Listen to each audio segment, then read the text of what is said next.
We thank Allah subhanahu wa ta'ala for giving us the opportunity to be able to observe Salah in Masjid with the brothers. We ask Allah subhanahu wa ta'ala to increase us in faith. May Allah accept our prayers and may Allah make us of the righteous on the day of judgment. Ameen. Just a quick reflection of our deen, because if we do not understand our religion, we've lost the battle and we have been defeated. If we do not understand what's happening, we may not be courageous enough to stand for the truth. Few days ago, 2 days ago, literally 2 days ago, we, or the country that we live in here in America, celebrated independence, right? And there were fireworks everywhere. All of the cities paid a lot of money for fireworks. They used taxpayers' money to buy fireworks, and they blew fireworks for minutes on ending, and people took pictures, they were excited about it, a lot of people cooked food and all of that, right? Right. Did anyone not see that? We saw it, right? Alhamdulillah. So, but let's backtrack. What are we celebrating? What were they celebrating? They were celebrating their independence. The independence from the United Kingdom. There was a battle that was fought for that independence to happen. People died for that independence to happen. There were other previous battles that we have fought against the Red Indians, those that are the true owners of the land, right?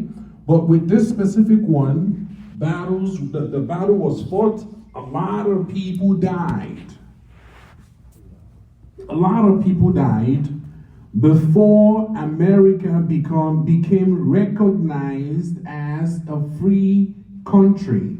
It now has its independence from the United Kingdom. Are you following me? That is what was celebrated 2 days ago.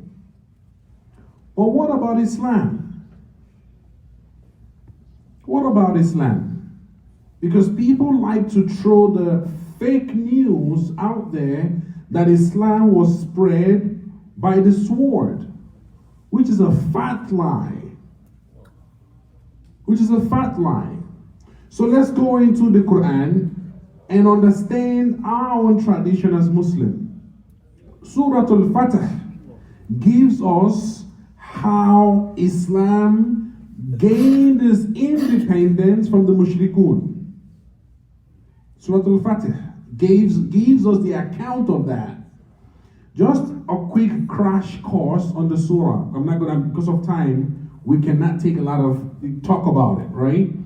But the main meat of the conversation is that the Prophet ﷺ and the companion had just gone through a battle called the Battle of the Trench. And they did not really fight in that battle, because those that came, they partnered with themselves to come fight the Muslims. The Prophet ﷺ knew that they were outnumbered. They were never ever going to go fight. So what happened? Salman al-Faris, may Allah be pleased with him, recommended to the Prophet ﷺ that they should dig a trench.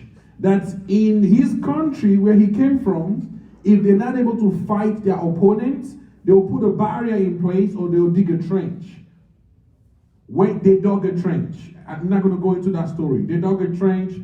These people were not able to advance to attack the Muslims. Few days or few weeks after, the Prophet ﷺ had a dream. Allah subhanahu wa ta'ala told him, you and your companions would go to Mecca to go make Hajj. The same people that came to their doorstep that wanted to kill them, Allah is telling the Prophet, you and your companion will go to Hajj and go make Hajj. So now the Prophet ﷺ tells the companions, you know what? We're going to go make Hajj. Get ready. We're planning, we're preparing, we're going to go make Hajj. So now, the same people that were coming to attack and kill the Prophet and his companions, now the Prophet is going to go through the journey of Hajj with all his companions, and none of them could carry one sword. It's like you're going to go get slaughtered. None of them could carry any sword. They had their food and their materials ready, but they could not prepare or dress up as though they're going to go to war.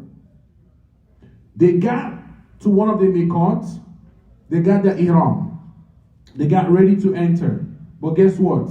They were not allowed by the chieftains in Mecca to enter into Mecca to perform Hajj.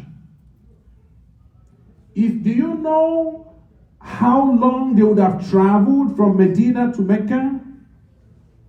You can do it these days. Go to Google Map and do a Google Map from Medina to Mecca, and change it from car. Don't use car, don't use train, use foot. And it will tell you how long it would take. That it took them an estimate of how long it took them to get there. They finally get there after this long travel, and now they're being told, you're not allowed to come into Mecca to perform Hajj. The companions were furious. This is the situation where Umar ibn Khattab, may Allah be pleased with him, altered the statement, Alasna an al-haq. Are we not upon the truth? Let us go fight them. They don't have no weapon. They don't have nothing. But he said, no, we got to do Hajj. We can't go back. The Prophet ﷺ said, no, relax. At this time, we have to understand what's going on. At this time, the Muslims were looked upon as touts, as riffraff, as a gang. The Muslims were not recognized as a religion at that time. They were not recognized as a body. But what happened? The unbelievers in Mecca could not fight the Muslims because they were known to be hospitable to anyone that comes to perform Hajj. So they could not fight the Muslims, but they don't still want the Muslims to perform Hajj.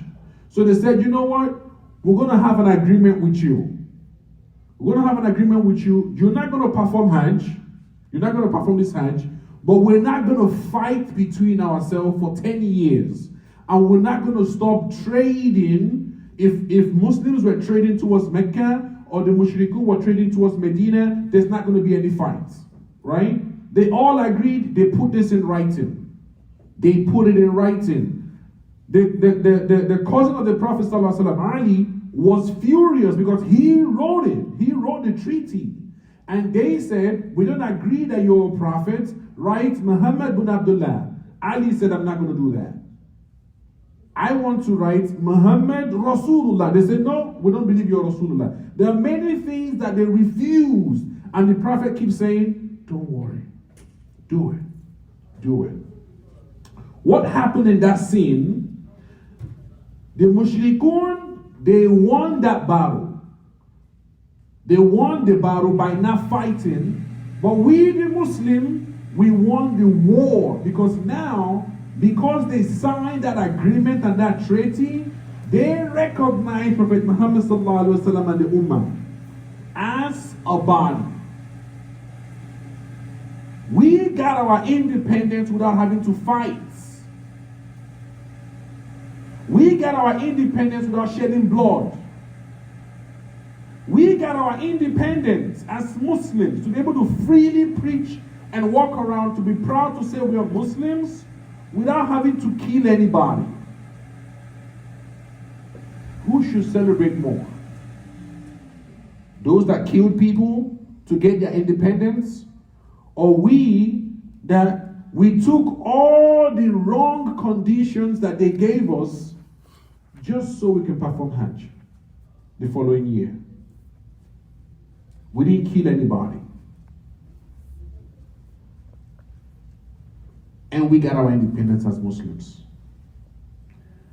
I'm saying this for us to remind ourselves that we hold the truth. Our narrative is the right narrative, and we tell our narrative. But if we keep quiet and let people that killed other people to celebrate their own independence, and we cannot even be proud to say no one died during the Treaty of Hudaybiyah for the Muslims to be recognized, for us to have our independence, then we've been defeated psychologically. We got to stand up for Islam, and we got to stand up for the truth. I'm going to end it here, inshallah. May Allah subhanahu wa ta'ala make it easy for us. May Allah help us understand our religion. Allah give us the courage. May Allah subhanahu wa ta'ala give us the courage to be able to carry the message forward. ربنا آتنا في الدنيا حسنة وفي الآخرة حسنة وقنا عذاب النار.